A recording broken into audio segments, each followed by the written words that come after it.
ਸਤਿ ਸ਼੍ਰੀ ਅਕਾਲ। ਤੁਸੀਂ ਵੇਖ ਰਹੇ ਹੋ ਟੀਵੀ ਪੰਜਾਬ ਤੇ ਮੈਂ ਹਾਂ ਤੁਹਾਡੇ ਨਾਲ ਇੰਦਰਪ੍ਰੀਤ ਕੌਰ ਪੰਨੂ।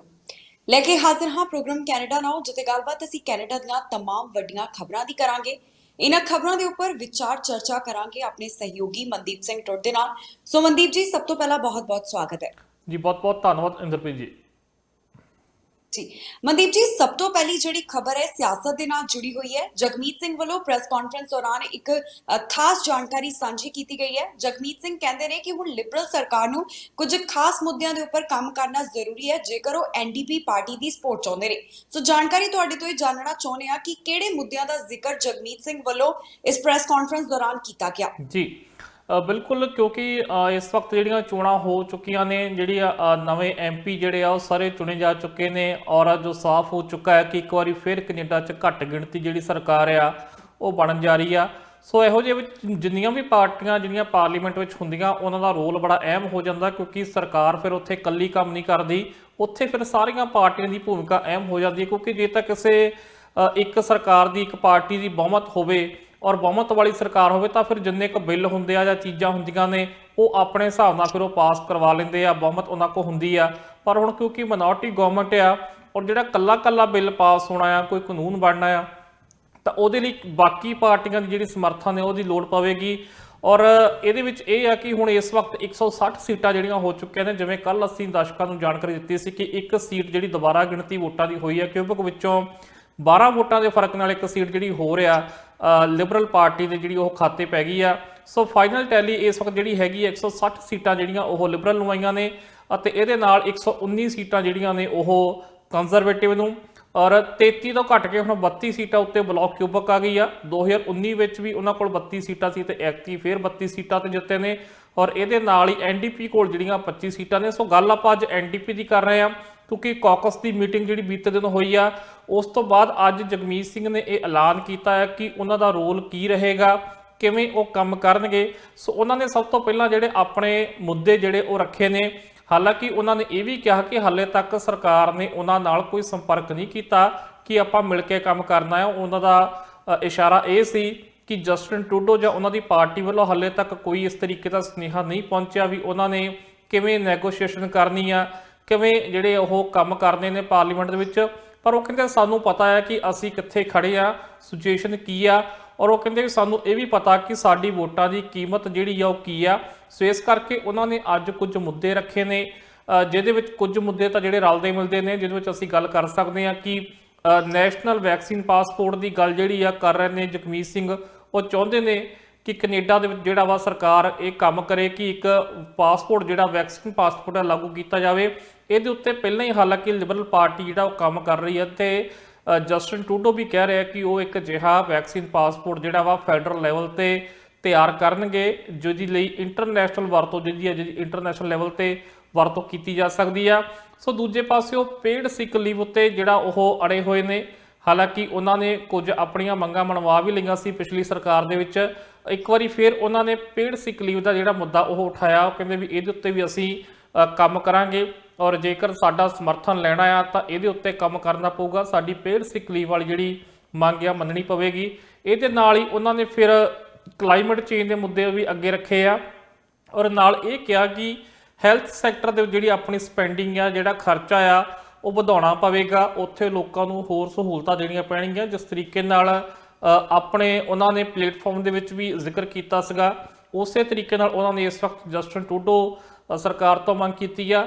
ਹਾਲਾਂਕਿ ਜੇਕਰ ਅਸੀਂ ਦੇਖੀਏ ਤਾਂ ਜਸਟਿਨ ਟਰੂਡੋ ਹੋਣਾ ਲਈ ਜਾਂ ਲਿਬਰਲ ਪਾਰਟੀ ਲਈ ਐਨਡੀਪੀ ਪਾਰਟੀ ਨਾਲ ਨੈਗੋਸ਼ੀਏਸ਼ਨ ਕਰਨੀ ਕੋਈ ਬਹੁਤੀ ਔਖੀ ਨਹੀਂ ਹੋਵੇਗੀ, ਕਿਉਂਕਿ ਇਹਦੇ ਵਿੱਚੋਂ ਕੁਝ ਜਿਹੜੇ ਮੁੱਦੇ ਉਹਨਾਂ ਨਾਲ ਰਲਦੇ ਮਿਲਦੇ ਨੇ।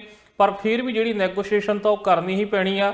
ਸੋ ਜਗਮੀਤ ਸਿੰਘ ਉਹਨਾਂ ਨੇ ਅੱਜ ਆਪਣਾ ਸਟੈਂਡ ਕਲੀਅਰ ਕਰ ਦਿੱਤਾ ਆ ਕਿ ਉਹ ਕਿਹੜੇ ਮੁੱਦਿਆਂ ਉੱਤੇ ਜਿਹੜਾ ਸਪੋਰਟ ਕਰਨਗੇ ਔਰ ਇਹ ਮੰਗਾਂ ਮੰਨਣੀਆਂ ਪੈਣਗੀਆਂ ਜਸਟਿਨ ਟਰੂਡੋ ਨੂੰ। ਫਿਰ ਉਹਨਾਂ ਦੀ ਸਰਕਾਰ ਚੱਲੇਗੀ, ਸਰਕਾਰ ਚੱਲਣ ਦੇ ਵਿੱਚ ਉਹ ਸਹਾਇਤਾ ਕਰਨਗੇ। ਸੋ ਇਸ ਤਰੀਕੇ ਨਾਲ ਜਿਹੜੀ ਜਗਮੀਤ ਸਿੰਘ ਨੇ ਅੱਜ ਆਪਣਾ ਸਟੈਂਡ ਕਲੀਅਰ ਕੀਤਾ ਔਰ ਇਹ ਦੱਸਿਆ ਕਿ ਉਹ ਕਿਸ ਤਰੀਕੇ ਦੀ ਲੀਡਰਸ਼ਿਪ ਜਿਹੜੀ ਉਹਨਾਂ ਦੀ ਰਹੇਗੀ। ਜੀ ਮਨਦੀਪ ਜੀ, ਪਰ ਇਹ ਵੀ ਇੱਥੇ ਗੱਲ ਹੈ ਕਿ ਜਿਹੜੇ ਮੁੱਦੇ ਨੇ ਉਹਨਾਂ ਦਾ ਜ਼ਿਕਰ ਤਾਂ ਜਗਮੀਤ ਸਿੰਘ ਵੱਲੋਂ ਕੀਤਾ ਗਿਆ, ਪਰ ਹੁਣ ਪਾਰਲੀਮੈਂਟ ਜਦੋਂ ਸ਼ੁਰੂ ਹੋਵੇਗੀ ਤਾਂ ਇੱਥੇ ਕਿਸ ਤਰ੍ਹਾਂ ਦਾ ਮਾਹੌਲ ਦੇਖਣ ਨੂੰ ਮਿਲ ਸਕਦਾ ਹੈ? ਬਿਲਕੁਲ, ਜੇਕਰ ਅਸੀਂ ਪਾਰਲੀਮੈਂਟ ਦੀ ਗੱਲ ਕਰੀਏ, ਕਿਉਂਕਿ ਜਿਸ ਤਰੀਕੇ ਨਾਲ ਸਾਰਾ ਦ੍ਰਿਸ਼ ਤਾਂ ਆਪਾਂ ਬਿਆਨ ਕਰ ਦਿੱਤਾ ਦਰਸ਼ਕਾਂ ਅੱਗੇ ਕਿ ਕਿੰਨੀਆਂ ਕਿੰਨੀਆਂ ਸੀਟਾਂ ਕਿਹਦੇ ਕੋਲ ਨੇ। ਪਰ ਹੁਣ ਜੇਕਰ ਅਸੀਂ ਥੋੜੀ ਪਾਰਟੀਆਂ ਦੀ ਪੋਜੀਸ਼ਨ ਵੀ ਕਲੀਅਰ ਕਰ ਦਈਏ ਤਾਂ ਪਿਛਲੇ 2 ਸਾਲਾਂ ਦਰਮਿਆਨ ਅਸੀਂ ਦੇਖਿਆ ਕਿ ਸਭ ਤੋਂ ਵੱਧ ਸਮੇਂ ਜਦੋਂ ਲੋੜ ਪਈ ਆ ਤਾਂ ਐਨਡੀਪੀ ਨਾਲ ਹੀ ਨੈਗੋਸ਼ੀਏਸ਼ਨ ਜਿਹੜਾ ਉਹ ਕੀਤਾ ਗਿਆ ਵਾ। ਔਰ ਲਿਬਰਲ ਪਾਰਟੀ ਨੂੰ ਜਿਵੇਂ ਦੱਸਿਆ ਕਿ ਪਹਿਲਾਂ ਵੀ ਇਹਨਾਂ ਦੀਆਂ ਨੀਤੀਆਂ ਥੋੜੀਆਂ ਜਿਹੀਆਂ ਇੱਕ ਦੂਜੇ ਦੇ ਕਲੋਜ਼ ਜਿਹੜੀਆਂ ਉਹ ਜ਼ਰੂਰ ਰਹਿੰਦੀਆਂ ਨੇ। ਸੋ ਜਸਟਿਨ ਟਰੂਡੋ ਇੱਕ ਵਾਰੀ ਫਿਰ ਜਗਮੀਤ ਸਿੰਘ ਹੋਣਾ ਨਾਲ ਮੈਨੂੰ ਲੱਗਦਾ ਕਿ ਨੈਗੋਸ਼ੀਏਸ਼ਨ ਕਰਨੀ ਜ਼ਿਆਦਾ ਪਸੰਦ ਕਰਨਗੇ, ਕਿਉਂਕਿ ਕੰਜ਼ਰਵੇਟਿਵ ਜਿਹੜੀ ਉਹ ਧੁਰ ਵਿਰੋਧੀ ਪਾਰਟੀ ਆ, ਉਹ ਕਦੇ ਵੀ ਜਿਹੜਾ ਵਾ ਉਹ ਹੋ ਸਕਦਾ ਕਿ ਸ਼ਾਇਦ ਕਿਸੇ ਮੁੱਦੇ ਉੱਤੇ ਜਿੱਥੇ ਸਿਆਸੀ ਨੁਕਸਾਨ ਹੁੰਦਾ ਹੋਵੇ ਉਸ ਮੁੱਦੇ ਦਾ ਕਦੇ ਉਹ ਵਿਰੋਧ ਨਾ ਕਰਨ ਤੇ ਇਕੱਠੀ ਵੋਟ ਇੱਕ ਪਾਸੇ ਪੈ ਜਾਵੇ। ਕਈ ਵਾਰ ਇਦਾਂ ਹੁੰਦਾ ਵੀ ਆ ਕਿ ਕੁਝ ਮੰਗ ਸਾਰਿਆਂ ਦੀਆਂ ਮੰਗਾਂ ਹੁੰਦੀਆਂ ਨੇ, ਸੋ ਉਹਦੇ ਤੇ ਵੋਟ ਇਕੱਠੀ ਪੈ ਜਾਂਦੀ ਹੈ। ਪਰ ਕਈ ਵਾਰੀ ਫਸਵੇਂ ਬਿੱਲ ਜਿਹੜੇ ਬਹੁਤੇ ਹੁੰਦੇ ਨੇ ਉਹਦੇ ਤੇ ਫਿਰ ਧੁਰ ਵਿਰੋਧੀ ਪਾਰਟੀ ਵੋਟ ਜਿਹੜੀ ਆ ਉਹ ਹੱਕ 'ਚ ਨਹੀਂ ਕਰਦੀ। ਦੂਜੇ ਪਾਸੇ ਜਿਹੜੀ ਪਾਰਟੀ ਬਚਦੀ ਆ ਬਲਾਕ ਕਿਊਬਕ, ਜੋ ਕਿ ਸਿਰਫ ਇੱਕ ਖੇਤਰੀ ਪਾਰਟੀ ਆ, ਔਰ ਕਿਊਬਕ ਦੇ ਮੁੱਦਿਆਂ ਨੂੰ ਆਧਾਰ ਤੇ ਰੱਖ ਕੇ ਜਿਹੜਾ ਵਾ ਉਹ ਵੋਟ ਕਰਦੀ ਆ। ਔਰ ਉਹਨਾਂ ਦੀਆਂ ਮੰਗਾਂ ਜੋ ਥੋੜੀਆਂ ਵੱਡੀਆਂ ਵੀ ਹੁੰਦੀਆਂ ਨੇ ਔਰ ਖਾਸ ਕਰਕੇ ਸਿਰਫ ਕਿਊਬਕ ਲਈ ਹੁੰਦੀਆਂ ਨੇ। ਸੋ ਇਹ ਵੀ ਦੇਖਣਾ ਪਊਗਾ ਕਿ ਜਸਟਿਨ ਟਰੂਡੋ ਉਹਨਾਂ ਨਾਲ ਕਿਵੇਂ ਨੈਗੋਸ਼ੀਏਸ਼ਨ ਕਰਦੇ ਨੇ, ਉਹਨਾਂ ਦੀਆਂ ਮੰਗਾਂ ਮੰਨਦੇ ਨੇ ਜਾਂ ਨਹੀਂ ਮੰਨਦੇ ਨੇ। ਸੋ ਜੇਕਰ ਉਹ ਐਨਡੀਪੀ ਵਾਲੇ ਪਾਸੇ ਆਉਂਦੇ ਨੇ ਤਾਂ ਐਨਡੀਪੀ ਨਾਲ ਥੋੜ੍ਹੀਆਂ, ਜਿਵੇਂ ਪਹਿਲਾਂ ਦੱਸਿਆ ਕਿ ਵੈਕਸੀਨ ਪਾਸਪੋਰਟ ਦੀ ਗੱਲ ਤਾਂ ਲਿਬਰਲ ਸਰਕਾਰ ਵੈਸੇ ਹੀ ਕਰ ਰਹੀ ਆ ਔਰ ਜਗਮੀਤ ਸਿੰਘ ਹੁਣਾਂ ਨੇ ਵੀ ਇਹੀ ਮੰਗ ਰੱਖੀ ਆ। ਦੂਜੇ ਪਾਸੇ ਪੇਡ ਸਿਕ ਲੀਵ ਜਿਹੜੀ ਕੁਝ ਹੱਦ ਤੱਕ ਲਾਗੂ ਕਰਵਾ ਦਿੱਤੀ ਸੀ ਪਿਛਲੀ ਸਰਕਾਰ ਵਿੱਚ, ਤੇ ਹੱਲੇ ਜਗਮੀਤ ਸਿੰਘ ਚਾਹੁੰਦੇ ਆ ਕਿ ਇਹਨੂੰ ਹੋਰ ਐਕਸਪੈਂਡ ਕੀਤਾ ਜਾਵੇ। ਇਹਦੇ ਨਾਲ ਉਹ ਚਾਹੁੰਦੇ ਆ ਕਿ ਹੈਲਥ ਸੈਕਟਰ ਦੇ ਵਿੱਚ ਜਿਹੜਾ ਵਾ ਉਹ ਵੱਧ ਪੈਸਾ ਲਾਇਆ ਜਾਵੇ। ਇਹ ਗੱਲ ਜਿਹੜੀ ਆ ਜਸਟਿਨ ਟਰੂਡੋ ਵੀ ਆਪਣੇ ਪਲੇਟਫਾਰਮ ਦੇ ਵਿੱਚ ਆਖ ਚੁੱਕੇ ਸੀ ਵੀ ਅਸੀਂ ਹੋਰ ਨਵੇਂ ਡਾਕਟਰ ਭਰਤੀ ਕਰਾਂਗੇ, ਨਵੀਆਂ ਨਰਸਾਂ ਭਰਤੀ ਕਰਾਂਗੇ, ਹੋਰ ਬਹੁਤ ਸਾਰੀਆਂ ਸਹੂਲਤਾਂ ਦੇਵਾਂਗੇ। ਸੋ ਇਸ ਕਰਕੇ ਮੈਨੂੰ ਲੱਗਦਾ ਕਿ ਨੈਗੋਸ਼ੀਏਸ਼ਨ ਜਿਹੜੀ ਆ ਅਖੀਰ ਤੇ ਜਾ ਕੇ ਬਹੁਤੀ ਵਾਰ ਜਿਹੜੀ ਆ ਉਹ ਐਨਡੀਪੀ ਅਤੇ ਖਾਸ ਕਰਕੇ ਲਿਬਰਲ ਵਿਚਕਾਰ ਹੀ ਹੋਵੇਗੀ। ਜੀ ਮਨਦੀਪ ਜੀ, ਪਰ ਇੱਕ ਇਹ ਵੀ ਗੱਲ ਹੈ ਨਾ ਕਿ ਜਗਮੀਤ ਸਿੰਘ ਨੇ ਤਾਂ ਦੱਸ ਦਿੱਤਾ ਕਿ ਜੇਕਰ ਲਿਬਰਲ ਜਿਹੜੀ ਹੈ ਉਹ ਐਨਡੀਪੀ ਦੀ ਸਪੋਰਟ ਚਾਹੁੰਦੀ ਹੈ ਤਾਂ ਉਹਨਾਂ ਨੂੰ ਇਹਨਾਂ ਮੁੱਦਿਆਂ ਦੇ ਉੱਪਰ ਕੰਮ ਕਰਨਾ ਹੋਵੇਗਾ। ਪਰ ਕੀ ਲੱਗਦਾ ਹੈ ਕਿ ਪ੍ਰਧਾਨ ਮੰਤਰੀ ਜਸਟਿਨ ਟਰੂਡੋ ਇਹਨਾਂ ਦੇ ਵਾਸਤੇ ਰਾਜ਼ੀ ਹੋਣਗੇ? ਬਿਲਕੁਲ ਰਾਜ਼ੀ ਹੋਣਾ ਪਵੇਗਾ। ਔਰ ਨੈਗੋਸ਼ੀਏਸ਼ਨ ਜਿਹੜਾ ਸ਼ਬਦ ਵਰਤਿਆ ਉਹਦੇ ਵਿੱਚ ਇਹੀ ਹੁੰਦਾ ਹੈ ਕਿ ਕੁਝ ਨਾ ਕੁਝ ਜਿਹੜੀ ਮੰਗ ਉਹ ਮੰਨ ਲਈ ਜਾਂਦੀ ਆ, ਕੁਝ ਰੱਖ ਲਈ ਜਾਂਦੀ ਆ। ਜਦੋਂ ਹੁਣ ਨਵੀਂ ਕੈਬਨਿਟ ਦਾ ਐਲਾਨ ਹੋਵੇਗਾ, ਜਦੋਂ ਸਹੁੰ ਚੁੱਕੇਗੀ, ਮੈਨੂੰ ਲੱਗਦਾ ਕਿ ਉਸ ਤੋਂ ਬਾਅਦ ਫਿਰ ਇਸ ਪਾਸੇ ਕੰਮ ਸ਼ੁਰੂ ਕੀਤਾ ਜਾਵੇਗਾ।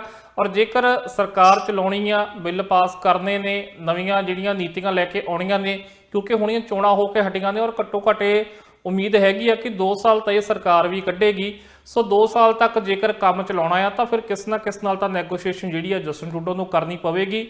ਜੇਕਰ ਉਹਨਾਂ ਕੋਲ 10 ਸੀਟਾਂ ਹੋਰ ਹੁੰਦੀਆਂ ਤਾਂ ਫਿਰ ਉਹਨਾਂ ਨੂੰ ਇਹ ਲੋੜ ਨਹੀਂ ਪੈਣੀ ਸੀ, ਪਰ ਕਿਉਂਕਿ 10 ਸੀਟਾਂ ਉਹਨਾਂ ਕੋਲ ਘਟ ਗਈਆਂ ਨੇ, ਸੋ ਇਸ ਕਰਕੇ ਉਹਨਾਂ ਕੋਲ ਕੋਈ ਹੋਰ ਰਾਹ ਨਹੀਂ ਬਚਦਾ ਕਿ ਉਹ ਕਿਸੇ ਹੋਰ ਪਾਰਟੀ ਨਾਲ ਨੈਗੋਸ਼ੀਏਟ ਕਰਕੇ ਪਾਰਲੀਮੈਂਟ ਨਾ ਚਲਾਉਣ।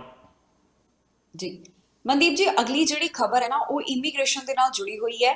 IRCC ਵੱਲੋਂ ਤਾਜ਼ਾ ਅੰਕੜਾ ਜਾਰੀ ਕੀਤਾ ਗਿਆ, ਜਿਸ ਦੇ ਮੁਤਾਬਕ ਅਗਸਤ ਮਹੀਨੇ ਦੇ ਵਿੱਚ 38,000 ਦੇ ਕਰੀਬ ਜਿਹੜੇ ਉਹਨਾਂ ਨੂੰ PR ਦਿੱਤੀ ਗਈ ਹੈ, ਇਨਵੀਟੇਸ਼ਨ ਦਿੱਤੇ ਗਏ ਨੇ। ਸੋ ਇਹ ਜਿਹੜਾ ਅੰਕੜਾ ਜਾਰੀ ਕੀਤਾ ਗਿਆ, ਪਹਿਲਾਂ ਤਾਂ ਇਸ ਦੇ ਬਾਰੇ ਜਾਣਕਾਰੀ ਤੁਹਾਡੇ ਤੋਂ ਹਾਸਿਲ ਕਰਨਾ ਚਾਹਾਂਗੇ ਤੇ ਬਾਕੀ ਦੇ ਹੋਰ ਵੀ ਕਈ ਸਵਾਲ ਨੇ ਇਮੀਗ੍ਰੇਸ਼ਨ ਦੇ ਨਾਲ ਜੁੜੇ ਹੋਏ। ਪਰ ਜੋ IRCC ਵੱਲੋਂ ਇਹ ਡਾਟਾ ਜਾਰੀ ਕੀਤਾ ਗਿਆ, ਇਸ ਨੂੰ ਕਿਸ ਤਰ੍ਹਾਂ ਦੇਖਦੇ ਹੋ? ਬਿਲਕੁਲ ਜੀ, ਜਿਸ ਤਰੀਕੇ ਨਾਲ ਤੁਸੀਂ ਜ਼ਿਕਰ ਕੀਤਾ ਕਿ 38,000 ਜਿਹੜੇ ਨਵੇਂ ਇਮੀਗ੍ਰੈਂਟ ਆ ਉਹਨਾਂ ਦਾ ਸਵਾਗਤ ਕੀਤਾ ਗਿਆ, ਤਾਂ ਮਤਲਬ ਇਹ ਆ ਕਿ 38,000 ਜਿਹੜੇ ਵਿਅਕਤੀ ਆ ਉਹਨਾਂ ਨੂੰ ਜਿਹੜਾ PR ਜਿਹੜੀ ਉਹ ਦਿੱਤੀ ਗਈ ਆ ਅਗਸਤ ਮਹੀਨੇ ਵਿੱਚ। ਔਰ ਇਸੇ ਦੇ ਆਸ-ਪਾਸ ਦੇ ਅੰਕੜੇ ਸਾਹਮਣੇ ਆ ਰਹੇ ਆ, ਕਿਸੇ ਮਹੀਨੇ 40,000 ਹੋ ਜਾਂਦਾ, ਕਿਸੇ ਮਹੀਨੇ 36,000 ਹੋ ਜਾਂਦਾ। ਸੋ ਇੱਕ ਐਵਰੇਜ ਹੀ ਚੱਲ ਰਹੀ ਆ। ਪਰ ਜਿਹੜਾ ਟਾਰਗੇਟ ਰੱਖਿਆ ਹੋਇਆ ਲਿਬਰਲ ਸਰਕਾਰ ਨੇ, ਹਾਲਾਂਕਿ ਕੋਸ਼ਿਸ਼ ਤੇ ਇਸ ਵਕਤ ਬਹੁਤ ਕੀਤੀ ਜਾ ਰਹੀ ਆ ਕਿ ਉਹ ਟਾਰਗੇਟ ਪੂਰਾ ਕੀਤਾ ਜਾਵੇ। 4 ਲੱਖ ਤੇ 1,000 ਦਾ ਟਾਰਗੇਟ ਅਸੀਂ ਪਹਿਲਾਂ ਵੀ ਦੱਸਿਆ। ਪਰ ਜੇਕਰ ਹੁਣ ਅਸੀਂ ਜਨਵਰੀ ਤੋਂ ਲੈ ਕੇ ਅਗਸਤ ਮਹੀਨੇ ਦੀ ਗੱਲ ਕਰੀਏ, ਜੋ ਅੰਕੜੇ ਜਾਰੀ ਹੋਏ ਆ, ਤਾਂ ਹੁਣ ਤੱਕ ਤਕਰੀਬਨ 2 ਲੱਖ ਤੇ 22,000 ਲੋਕਾਂ ਨੂੰ ਜਿਹੜੀ ਆ PR ਜਿਹੜੀ ਉਹ ਦਿੱਤੀ ਜਾ ਚੁੱਕੀ ਆ। ਉਹਨਾਂ ਦਾ ਸਵਾਗਤ ਕੈਨੇਡਾ 'ਚ ਕੀਤਾ ਜਾ ਚੁੱਕਾ ਆ। ਔਰ ਇਹਦੇ ਨਾਲ ਹੀ ਹਲੇ ਜੇਕਰ ਅਸੀਂ ਦੇਖੀਏ ਤਾਂ 1,79,000 ਹੋਰ ਵਿਅਕਤੀ ਜਿਹੜੇ ਉਹ ਪੱਕੇ ਕਰਨੇ ਪੈਣਗੇ ਰਹਿੰਦੇ ਸਮੇਂ ਦੇ ਵਿੱਚ, ਕਿਉਂਕਿ ਇਹ ਰਿਪੋਰਟ ਜਿਹੜੀ ਆ ਉਹ ਅਗਸਤ ਮਹੀਨੇ ਤੱਕ ਦੀ ਆ। ਸਤੰਬਰ ਮਹੀਨਾ ਜਿਹੜਾ ਲੰਘ ਚੁੱਕਾ ਆ, ਅਸੀਂ ਉਹਦੇ ਵੀ ਜੇਕਰ ਅਸੀਂ ਆਹੀ 38-40,000 ਦੇ ਕਰੀਬ ਜਿਹੜੇ ਵਿਅਕਤੀ ਵਿੱਚ ਪਾ ਲਈਏ ਤਾਂ ਲਗਭਗ 1.5 ਲੱਖ ਵਿਅਕਤੀ ਜਿਹੜਾ ਵਾ ਇਹਨਾਂ 3 ਮਹੀਨਿਆਂ ਵਿੱਚ ਜਿਹੜਾ ਵਾ ਉਹ ਪੱਕਾ ਕਰਨਾ ਪਵੇਗਾ। ਜਿਹੜੀ ਔਸਤ ਨਿਕਲਦੀ ਆ ਕਿ 50,000 ਮਹੀਨੇ ਦੀ ਜਿਹੜੀ ਔਸਤ ਆ ਉਹ ਲਿਆਉਣੀ ਪਵੇਗੀ, ਫਿਰ ਕਿਤੇ ਜਾ ਕੇ ਇਹ ਟਾਰਗੇਟ ਜਿਹੜਾ ਪੂਰਾ ਹੋਵੇਗਾ। ਸੋ ਇਸ ਕਰਕੇ ਵੱਡੇ ਕਦਮ ਚੁੱਕਣ ਦੀ ਲੋੜ ਹੈ ਸਰਕਾਰ ਨੂੰ। ਸੋ ਦੇਖਦੇ ਹਾਂ ਕਿ ਇਸ ਪਾਸੇ ਕਿ ਨਹੀਂ ਕਰਦੇ। ਔਰ ਅਸੀਂ ਇਹ ਵੀ ਦਰਸ਼ਕਾਂ ਨੂੰ ਦੱਸ ਦਈਏ ਕਿ ਜਿਹੜੇ ਪਿਛਲੇ ਸਮੇਂ ਤੋਂ ਜਦੋਂ ਤੋਂ ਲਾਕਡਾਊਨ ਲੱਗਾ ਹੋਇਆ ਉਦੋਂ ਤੋਂ ਲੈ ਕੇ ਹੁਣ ਤੱਕ ਕੈਨੇਡਾ ਸਰਕਾਰ ਵੱਲੋਂ ਇਹੀ ਜ਼ੋਰ ਲਾਇਆ ਜਾ ਰਿਹਾ ਕਿ ਜਿਹੜੇ ਲੋਕ ਕੈਨੇਡਾ ਵਿੱਚ ਨੇ ਉਹਨਾਂ ਨੂੰ ਵੱਧ ਤੋਂ ਵੱਧ PR ਜਿਹੜੀ ਆ ਦਿੱਤੀ ਜਾਵੇ, ਉਹਨਾਂ ਨੂੰ ਮੌਕੇ ਦਿੱਤੇ ਜਾਣ, ਜਿਹਦੇ ਵਿੱਚ ਖਾਸ ਕਰਕੇ ਜੋ ਇੱਥੇ ਸਟੂਡੈਂਟ ਆਏ ਸੀ, ਪੜ੍ਹਨ ਲਈ ਆਏ ਸੀ, ਜੋ ਵਰਕ ਪਰਮਿਟ ਤੇ ਸੀਗੇ ਜਾਂ ਜਿਹੜੇ ਪੜ੍ਹਾਈ ਪੂਰੀ ਕਰ ਚੁੱਕੇ ਆ, ਉਹਨਾਂ ਨੂੰ ਪੂਰਾ ਮੌਕਾ ਦਿੱਤਾ ਗਿਆ ਕਿ ਉਹ ਆਪਣਾ ਜਿਹੜਾ ਵਾ ਉਹ PR ਦੀ ਫਾਈਲ ਜਿਹੜੀ ਉਹ ਲਾ ਸਕਣ। ਤੇ ਉਹਨਾਂ ਵਿੱਚੋਂ ਬਹੁਤਿਆਂ ਨੂੰ PR ਮਿਲ ਵੀ ਚੁੱਕੀ ਆ ਔਰ ਬਹੁਤ ਸਾਰੇ ਕਾਮੇ ਵੀ ਜਿਹੜੇ ਸੀ ਉਹਨਾਂ ਨੂੰ ਵੀ ਖਾਸ ਕਰਕੇ ਜਿਹੜੀ ਸੀ ਉਹ ਘੱਟ ਇੰਗਲਿਸ਼ ਰਿਆਤ ਰੱਖ ਕੇ ਵੀ 4-5 ਬੈਂਡ ਤੱਕ ਵੀ ਜਿਹੜੀ ਉਹ ਜਾ ਕੇ ਵੀ ਉਹਨਾਂ ਨੂੰ ਰਿਆਤ ਦਿੱਤੀ ਗਈ ਤੇ ਉਹ ਫਾਈਲ ਜਿਹੜੀ ਆਪਣੀ ਲਾ ਸਕਦੇ ਸੀ ਜਿਹਨੇ ਵੀ ਕੈਨੇਡਾ 'ਚ 1 ਸਾਲ ਤੋਂ ਵੱਧ ਕੰਮ ਕੀਤਾ। ਸੋ ਵੱਖ-ਵੱਖ ਪ੍ਰੋਗਰਾਮ ਜਿਹੜੇ ਉਹ ਕੱਢੇ ਜਾ ਚੁੱਕੇ ਆ। ਸੋ ਹੁਣ ਦੇਖਣਾ ਇਹ ਬਣਦਾ ਕਿ ਜਿਹੜਾ ਬਾਕੀ ਰਹਿੰਦਾ 3 ਮਹੀਨੇ ਆ ਇਹਦੇ ਵਿੱਚ ਸਰਕਾਰ ਵੱਲੋਂ ਕੀ ਕੀਤਾ ਜਾਂਦਾ, ਕੋਈ ਸਪੈਸ਼ਲ ਪ੍ਰੋਗਰਾਮ ਕੱਢਿਆ ਜਾਂਦਾ ਇੱਕ ਹੋਰ, ਜਾਂ ਫਿਰ 50-50 ਹਜ਼ਾਰ ਦੇ ਨੇੜੇ ਔਸਤ ਲੈ ਕੇ ਜਾਈ ਜਾਂਦੀ ਮਹੀਨੇ ਦੀ, ਜਾਂ ਫਿਰ ਇਸ ਵਾਰ ਵੀ ਹੋ ਸਕਦਾ ਕਿ ਸਰਕਾਰ ਆਪਣੇ ਟਾਰਗੇਟ ਤੋਂ ਥੋੜਾ ਪਿੱਛੇ ਰਹਿ ਜਾਵੇ। ਜੀ ਮਨਦੀਪ ਜੀ, ਇੱਥੇ ਜਿਸ ਤਰ੍ਹਾਂ ਤੁਸੀਂ ਦੱਸਿਆ ਕਿ ਹੁਣੇ ਜਾਣਕਾਰੀ ਦਿੱਤੀ ਹੈ ਕਿ 2,20,000 ਦੇ ਕਰੀਬ ਜਿਹੜੇ ਨੇ ਉਹਨਾਂ ਨੂੰ PR ਦਾ ਮੌਕਾ ਦਿੱਤਾ ਗਿਆ ਹੈ, ਪਰ ਦੂਜੇ ਪਾਸੇ ਜਿਹੜਾ IRCC ਵਿਭਾਗ ਵੱਲੋਂ ਟਾਰਗੇਟ ਤੈਅ ਕੀਤਾ ਗਿਆ ਉਹ 4 ਲੱਖ ਤੋਂ ਵੱਧ ਦਾ ਸਵਾਗਤ ਕੀਤਾ ਜਾਣਾ ਹੈ। ਅਗਲੇ 2023 ਤੱਕ ਲਈ ਉਹਨਾਂ ਵੱਲੋਂ ਟਾਰਗੇਟ ਤੈਅ ਕੀਤਾ ਗਿਆ। ਪਰ ਜਿਸ ਤਰ੍ਹਾਂ ਹੁਣ ਤੱਕ ਸਿਰਫ 2 ਲੱਖ ਤੋਂ ਵੱਧ ਨੂੰ ਹੀ ਇਨਵੀਟੇਸ਼ਨ ਦਿੱਤੇ ਗਏ, ਉਹਨਾਂ ਨੂੰ PR ਹਾਸਲ ਕਰਨ ਦਾ ਮੌਕਾ ਦਿੱਤਾ ਗਿਆ, ਪਰ ਜਿਹੜਾ ਟਾਰਗੇਟ ਹੈ ਕੀ ਲੱਗਦਾ ਹੈ ਕਿ ਇਸ ਨੂੰ ਕਿਸ ਤਰ੍ਹਾਂ ਪੂਰਾ ਕੀਤਾ ਜਾ ਸਕਦਾ ਹੈ? ਟਾਰਗੇਟ ਇਹੀ ਆ ਜੀ, ਇੱਕ ਤਾਂ ਇਹ ਸੋਚਿਆ ਜਾ ਰਿਹਾ ਕਿ ਇਹ ਵੀ ਹੋ ਸਕਦਾ ਕਿਉਂਕਿ ਬਹੁਤ ਸਾਰੀਆਂ ਫਾਈਲਾਂ ਹੱਲੇ ਰਹਿੰਦੀਆਂ ਨੇ ਜਿਹੜੀਆਂ ਹੱਲੇ ਕਲੀਅਰ ਹੋਣ ਵਾਲੀਆਂ ਨੇ, ਉਹਦੇ ਵਿੱਚੋਂ ਕਿੰਨੀਆਂ ਕੁ ਨੇ ਉਹ ਵੀ ਦੇਖਣਾ ਪਵੇਗਾ। ਹਰ ਮਹੀਨੇ ਕੋਸ਼ਿਸ਼ ਕੀਤੀ ਜਾ ਰਹੀ ਹੈ ਕਿ ਵੱਧ ਤੋਂ ਵੱਧ ਜਿਹੜੇ ਕੇਸ ਆ ਉਹ ਕਲੀਅਰ ਕੀਤੇ ਜਾਣ। ਇਹਦੇ ਨਾਲ ਹੀ ਜਿਹੜੀਆਂ ਸਪਾਊਸ ਵਾਲੀਆਂ ਫਾਈਲਾਂ ਨੇ ਉਹਦੇ ਵਿੱਚ ਵੀ ਕੋਸ਼ਿਸ਼ ਕੀਤੀ ਜਾ ਰਹੀ ਹੈ ਕਿ ਉਹਨਾਂ ਨੂੰ ਵੀ ਜਿਹੜਾ ਜਲਦੀ ਕਲੀਅਰ ਕੀਤਾ ਜਾਵੇ, ਉਹਦੇ ਵਿੱਚ ਵੀ ਟਾਰਗੇਟ ਪੂਰਾ ਹੋਣ ਦੇ ਜਿਹੜੇ ਆਸਾਰ ਆ। ਔਰ ਦੂਜੇ ਪਾਸੇ ਜਿਹੜੀ ਤੁਸੀਂ ਜ਼ਿਕਰ ਕੀਤਾ ਸੀਗਾ ਫੈਡਰਲ ਸਕਿਲਡ ਵਰਕਰ ਦਾ ਜਿਹੜਾ ਡਰਾਅ ਆ ਐਕਸਪ੍ਰੈਸ ਐਂਟਰੀ ਦਾ, ਉਹ ਜਿਹੜਾ ਵਾ ਨਹੀਂ ਨਿਕਲਿਆ ਔਰ ਇਸ ਸਾਲ ਉਮੀਦ ਕੀਤੀ ਜਾ ਰਹੀ ਸੀ ਕਿ ਸਤੰਬਰ ਮਹੀਨੇ ਤੋਂ ਨਿਕਲਣੇ ਸ਼ੁਰੂ ਹੋ ਸਕਦੇ ਆ, ਪਰ ਪੂਰਾ ਸਤੰਬਰ ਮਹੀਨਾ ਜਿਹੜਾ ਲੋਕ ਉਡੀਕਦੇ ਰਹੇ, ਜੋ ਦੁਨੀਆ ਭਰ ਦੇ ਵਿੱਚ ਇਹਦੀ ਉਡੀਕ ਕਰਦੇ ਸੀ, ਕਿਉਂਕਿ ਹੁਣ ਤੱਕ ਕੈਨੇਡੀਅਨ ਐਕਸਪੀਰੀਅੰਸ ਕਲਾਸ ਦੇ ਡਰਾਅ ਜਿਹੜੇ ਨਿਕਲ ਰਹੇ ਆ, ਜਿਹਦਾ ਭਾਵ ਇਹ ਆ ਕਿ ਜਿਨ੍ਹਾਂ ਕੋਲ ਕੈਨੇਡਾ 'ਚ ਕੰਮ ਕਰਨ ਦਾ 1 ਸਾਲ ਤੋਂ ਵੱਧ ਦਾ ਜਾਂ 1 ਸਾਲ ਦਾ ਐਕਸਪੀਰੀਅੰਸ ਆ, ਉਹਨਾਂ ਨੂੰ ਵੱਧ ਮੌਕਾ ਦਿੱਤਾ ਗਿਆ। ਉਹੀ ਜਿਹੜੇ ਵੱਧ ਐਕਸਪ੍ਰੈਸ ਐਂਟਰੀ ਦੇ ਡਰਾਅ ਹੁਣ ਤੱਕ ਨਿਕਲੇ ਨੇ ਜਾਂ PNP ਸਪੈਸੀਫਿਕ ਨਿਕਲੇ ਨੇ, ਜਿਹੜੇ PNP ਦੇ ਥਰੂ ਲੋਕ ਜਾਂਦੇ ਨੇ ਵੱਖ-ਵੱਖ ਸੂਬਿਆਂ ਦੇ ਵਿੱਚੋਂ, ਜਾਂ ਫਿਰ ਜਿਹੜੇ 1 ਸਾਲ ਤੋਂ ਵੱਧ ਦਾ ਕੰਮ ਆ ਉਹਨਾਂ ਦੇ ਸਿੱਧੇ ਪੁਆਇੰਟ ਪੂਰੇ ਹੁੰਦੇ ਸੀਗੇ, ਉਹ ਲੋ ਸਕੋਰ ਤੱਕ ਜਾ ਕੇ ਜਿਹੜੇ ਸਰਕਾਰ ਨੇ ਉਹਨਾਂ ਨੂੰ ਮੌਕਾ ਦਿੱਤਾ। ਪਰ ਜਿਹੜੇ ਫੈਡਰਲ ਸਕਿਲਡ ਵਰਕਰ ਜਿਹੜੇ ਡਰਾਅ ਸੀਗੇ, ਜੋ ਪੂਰੀ ਦੁਨੀਆ ਦੇ ਵਿੱਚ ਲੋਕ ਕੈਨੇਡਾ ਆਉਣਾ ਚਾਹੁੰਦੇ ਨੇ, ਜਿਨ੍ਹਾਂ ਕੋਲ ਕੋਈ ਨਾ ਕੋਈ ਹੁਨਰ ਵੀ ਆ, ਕੰਮ ਕਰਨ ਦਾ ਤਜਰਬਾ ਵੀ ਆ, ਔਰ ਖਾਸ ਕਰਕੇ ਜਿਨ੍ਹਾਂ ਨੇ ਇੰਗਲਿਸ਼ ਵਿੱਚ ਵੀ ਚੰਗੀ ਮੁਹਾਰਤ ਹਾਸਲ ਕੀਤੀ ਆ, ਉਹ ਉਡੀਕ ਕਰਦੇ ਰਹੇ, ਪਰ ਉਹਨਾਂ ਦੀ ਉਡੀਕ ਜਿਹੜੀ ਆ ਉਹ ਪੂਰੀ ਨਹੀਂ ਹੋਈ। ਸੋ ਸਤੰਬਰ ਮਹੀਨਾ ਤਾਂ ਲੰਘ ਗਿਆ। ਸੋ ਹੁਣ ਅਕਤੂਬਰ ਦੇ ਵਿੱਚ ਆਸ ਕੀਤੀ ਜਾ ਰਹੀ ਆ ਕਿ ਸ਼ਾਇਦ 2021 ਦੇ ਖਤਮ ਹੁੰਦਿਆਂ ਕੋਈ ਵੱਡਾ ਡਰਾਅ ਸ਼ਾਇਦ ਫੈਡਰਲ ਸਕਿਲਡ ਵਰਕਰ ਦਾ ਜਿਹੜਾ ਕੱਢ ਦਿੱਤਾ ਜਾਵੇ, ਜਿਸ 'ਚ ਟਾਰਗੇਟ ਪੂਰਾ ਹੁੰਦਾ ਹੋਵੇ। ਪਰ ਇਹ ਸਿਰਫ ਇਨਵੀਟੇਸ਼ਨ ਦੇਣ ਤੱਕ ਜਿਹੜਾ ਇਹ ਟਾਰਗੇਟ ਪੂਰਾ ਨਹੀਂ ਹੁੰਦਾ। ਸੋ ਫਾਈਲਾਂ ਜਿਹੜੀਆਂ ਆ ਉਹ ਪੂਰੀਆਂ ਕਰਕੇ ਔਰ ਉਹਨੇ ਲੋਕਾਂ ਨੂੰ PR ਦੇਣ ਤੋਂ ਬਾਅਦ ਜਿਹੜਾ ਟਾਰਗੇਟ ਪੂਰਾ ਹੁੰਦਾ। ਸੋ ਦੇਖਦੇ ਆ ਕਿ ਸਰਕਾਰ ਡਰਾਅ ਕੱਢਦੀ ਹੈ ਕਿ ਨਹੀਂ ਕੱਢਦੀ, ਔਰ ਦੇਖਣਾ ਦਿਲਚਸਪ ਹੋਵੇਗਾ ਕਿ ਆਪਣੇ ਟਾਰਗੇਟ ਦੇ ਕਿੰਨਾ ਨੇੜੇ ਸਰਕਾਰ ਪਹੁੰਚਦੀ ਹੈ। ਜੀ ਮਨਦੀਪ ਜੀ, ਐਲਬਰਟਾ ਤੋਂ ਅੱਜ ਇੱਕ ਵੱਡਾ ਐਲਾਨ ਕੀਤਾ ਗਿਆ। ਜਾਣਕਾਰੀ ਤੁਹਾਡੇ ਤੋਂ ਇਹ ਹਾਸਿਲ ਕਰਨਾ ਚਾਹਾਂਗੇ ਕਿ ਕਿਹੜਾ ਐਲਾਨ ਹੈ, ਕਿਸ ਵਰਗ ਦੇ ਵਾਸਤੇ ਅੱਜ ਐਲਬਰਟਾ ਤੋਂ ਇਹ ਐਲਾਨ ਹੋਇਆ? ਬਿਲਕੁਲ, ਕਿਉਂਕਿ ਅਲਬਰਟਾ ਦੀਆਂ ਖਬਰਾਂ ਅਸੀਂ ਅਕਸਰ ਦਰਸ਼ਕਾਂ ਨਾਲ ਸਾਂਝੀਆਂ ਕਰਦੇ ਹਾਂ ਕਿ ਉੱਥੇ ਕੋਵਿਡ ਦਾ ਹੱਲੇ ਵੀ ਕਾਫੀ ਪ੍ਰਭਾਵ ਆ, ਹੱਲੇ ਵੀ ਕਾਫੀ ਜਿਹੜੇ ਕੇਸ ਉੱਥੋਂ ਆ ਰਹੇ ਨੇ, ਜਿਹਦੇ ਕਰਕੇ ਉੱਥੇ ਕੁਝ ਕੁ ਹਦਾਇਤਾਂ ਦੁਬਾਰਾ ਲਾਉਣੀਆਂ ਪਈਆਂ ਸਰਕਾਰ ਨੂੰ, ਨਾ ਚਾਹੁੰਦੇ ਹੋਇਆ ਵੀ, ਕਿਉਂਕਿ ਉੱਥੇ ਦੀ ਸਰਕਾਰ ਬਹੁਤੀ ਚਾਹੁੰਦੀ ਨਹੀਂ ਸੀ ਕਿ ਦੁਬਾਰਾ ਕੋਈ ਪਾਬੰਦੀਆਂ ਲੋਕਾਂ ਤੇ ਲਾਈਆਂ ਜਾਣ। ਔਰ ਉਹਨਾਂ ਨੇ 1 ਜੁਲਾਈ ਤੋਂ ਤਾਂ ਇਹ ਐਲਾਨ ਵੀ ਕਰ ਦਿੱਤਾ ਸੀ ਕਿ 1 ਜੁਲਾਈ ਤੋਂ ਉੱਥੇ ਕੋਈ ਵੀ ਪਾਬੰਦੀ ਕਿਸੇ ਤਰੀਕੇ ਦੀ ਨਹੀਂ ਹੋਵੇਗੀ। ਪਰ ਉੱਥੇ ਕੇਸ ਦੁਬਾਰਾ ਵਧੇ, ਵੈਕਸੀਨੇਸ਼ਨ ਉਸ ਤਰੀਕੇ ਨਾਲ ਉਨੀ ਵੱਡੀ ਪੱਧਰ ਤੇ ਨਹੀਂ ਲੱਗੀ, ਜਿਸ ਤੋਂ ਬਾਅਦ ਫਿਰ ਦੁਬਾਰਾ ਕੋਵਿਡ ਦੇ ਕੇਸ ਵਧੇ ਔਰ ਦੁਬਾਰਾ ਕੁਝ ਜਿਹੜੀਆਂ ਉਹ ਹਦਾਇਤਾਂ ਲਾਉਣੀਆਂ ਪਈਆਂ ਨੇ, ਜਿਹਦੇ ਕਰਕੇ ਕੁਝ ਜਿਹੜੇ ਛੋਟੇ ਕਾਰੋਬਾਰ ਨੇ ਉਹ ਕਾਫੀ ਪ੍ਰਭਾਵਿਤ ਹੋਏ ਨੇ। ਤੇ ਜੈਸਨ ਕੈਨੀ ਜਿਹੜੇ ਉੱਥੇ ਦੇ ਪ੍ਰੀਮੀਅਰ ਨੇ, ਉਹਨਾਂ ਵੱਲੋਂ ਐਲਾਨ ਕੀਤਾ ਗਿਆ, ਉਹਨਾਂ ਦੀ ਸਰਕਾਰ ਵੱਲੋਂ, ਕਿ ਜਿਹੜੇ ਸਮਾਲ ਤੇ ਮੀਡੀਅਮ ਜਿਹੜੇ ਸਾਈਜ਼ ਦੇ ਬਿਜ਼ਨਸ ਨੇ, ਉਹ ਵਨ ਟਾਈਮ ਜਿਹੜੀ ਇੱਕ ਗ੍ਰਾਂਟ ਉਹਨਾਂ ਵੱਲੋਂ ਐਲਾਨੀ ਗਈ ਆ $2000 ਉਹ ਜਿਹੜੀ ਉਹ ਲੈ ਸਕਦੇ ਨੇ।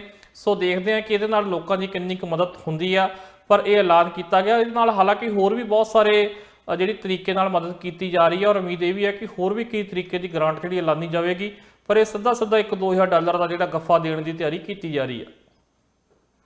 ਜੀ ਮਨਦੀਪ ਜੀ, ਅਲਬਰਟਾ ਦੇ ਲਗਾਤਾਰ ਹਾਲਾਤਾਂ ਦਾ ਅਸੀਂ ਜ਼ਿਕਰ ਕਰਦੇ ਹਾਂ, ਪਰ ਹੁਣ ਜਿਹੜੀ ਤਾਜ਼ਾ ਜਾਣਕਾਰੀ ਸਾਹਮਣੇ ਆ ਰਹੀ ਹੈ ਉਸ ਦੇ ਮੁਤਾਬਕ ਕਈ ਕਹਿ ਰਹੇ ਨੇ, ਕਈਆਂ ਦਾ ਮੰਨਣਾ ਹੈ ਕਿ ਅਲਬਰਟਾ ਦੇ ਵਿੱਚ ਇਸ ਸਮੇਂ ਕਰੋਨਾ ਵਾਇਰਸ ਜਿਹੜਾ ਹੈ ਉਹ ਪੀਕ ਦੇ ਉੱਪਰ ਹੈ, ਜਿਸ ਦੇ ਨਾਲ ਜੇਕਰ ਜਿਹੜੀਆਂ ਪਾਬੰਦੀਆਂ ਇੱਥੇ ਲਗਾਈਆਂ ਗਈਆਂ ਉਹਨਾਂ ਨੂੰ ਬਰਕਰਾਰ ਰੱਖਿਆ ਗਿਆ ਤਾਂ ਫਿਰ ਆਉਣ ਵਾਲੇ ਦਿਨਾਂ ਦੇ ਵਿੱਚ ਹਸਪਤਾਲ ਅੰਦਰ ਤਾਂ ਮਰੀਜ਼ਾਂ ਦੀ ਗਿਣਤੀ ਜਿਹੜੀ ਹੈ ਉਹ ਘੱਟ ਹੋਵੇਗੀ, ਦੂਜੇ ਪਾਸੇ ਕੇਸ ਵੀ ਜਿਹੜੇ ਨੇ ਉਹ ਘੱਟ ਜਿਹੜੇ ਨੇ ਉਹਨਾਂ ਨੂੰ ਦਰਜ ਕੀਤਾ ਜਾਵੇਗਾ।